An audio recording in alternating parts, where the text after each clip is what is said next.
Hello everyone, আসসালামু আলাইকুম। লিপি বাঙালি কিচেনে আজ আবারও হাজির হয়ে গেলাম আরও একটা রেসিপি নিয়ে। আর আজকের রেসিপিতে থাকছে চাল কুমড়ো দিয়ে রুই মাছের রেসিপি। আর এই রেসিপিটা এত বেশি মজার হয়ে থাকে যা বলার বাহিরে। তো সম্পূর্ণটি রেসিপি দেখার অনুরোধ রইল। তো প্রথমত এখানে আমি 4 পিসের মতো রুই মাছ নিয়ে নিয়েছি। আর রুই মাছের ভিতরে আগে থেকে আমি কিছুটা আদা, রসুন বাটা, হলুদ আর মরিচের গুঁড়ো আর লবণ দিয়ে রেখেছিলাম। এবার এটাকে মেখে নিলাম। তো এবার চুলায় একটা হাঁড়ি বসিয়ে তার ভিতর দিয়ে দিলাম পরিমাণ মতো তেল। তেলটা যখন গরম হয়ে আসবে সে পর্যায়ে আমি এখানে দিয়ে দিলাম সামান্য একটু লবণ। আর লবণটা দেওয়ার কারণে মাছটা কিন্তু লেগে যাবে না কড়াইয়ের সাথে। তো লবণটা দেওয়ার পর এবার একে একে আমি মাছগুলো দিয়ে দিচ্ছি।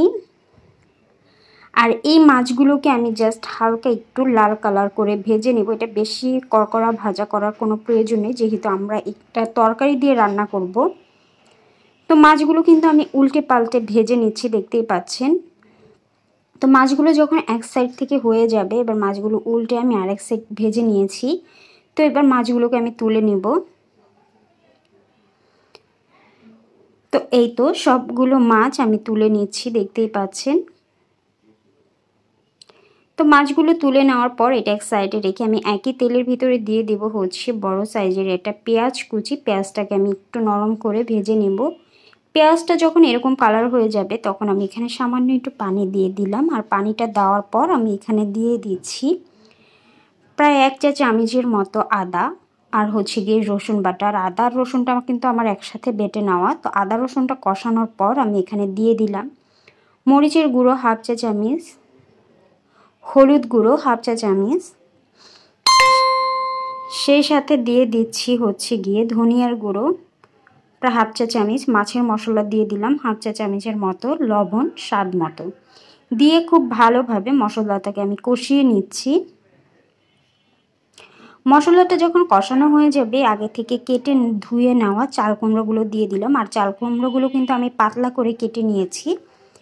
তো খুব ভালোভাবে মশলার সাথে চাল কুমড়োগুলো মিশিয়ে নিচ্ছি। এবার আমি দিয়ে দিব চাল কুমড়ো কষানোর জন্য সামান্য একটু পানি দিয়ে খুব ভালোভাবে নেড়েচেড়ে ঢাকনা দিয়ে দিব।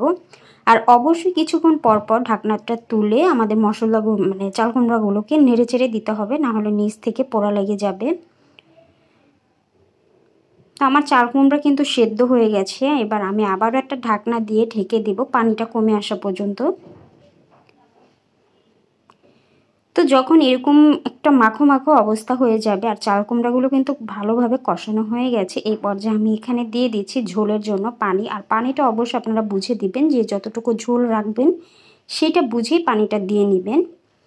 তো তরকারির মাঝে যখন বলক চলে এসেছে এ পর্যায়ে দিয়ে দিলাম 2টা কাঁচামরিচ। আর কাঁচামরিচের মাথাগুলো আমি আগে থেকে কেটে রেখেছিলাম। এবার দিয়ে দিচ্ছি ভেজে নেওয়া সেই মাছগুলো দিয়ে বাস কিছুক্ষণ চুলার উপরে রেখেছি। আর আমার তরকারিটা কিন্তু হয়ে গেছে। তো হয়তো রোদের কারণে তরকারির কালারটা দেখা যাচ্ছে না, তবে তরকারির কালারটা অনেক সুন্দর এসেছে।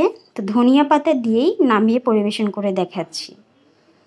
তো এই তো দেখতেই পেলেন কত কম সময় আমি রান্না করে ফেললাম দারুণ স্বাদের চাল কুমড়ো দিয়ে রুই মাছের রেসিপি। আশা করছি আপনাদের কাছে ভালো লেগেছে। যদি ভালো লাগে লাইক কমেন্ট শেয়ার করবেন। আল্লাহ হাফিজ।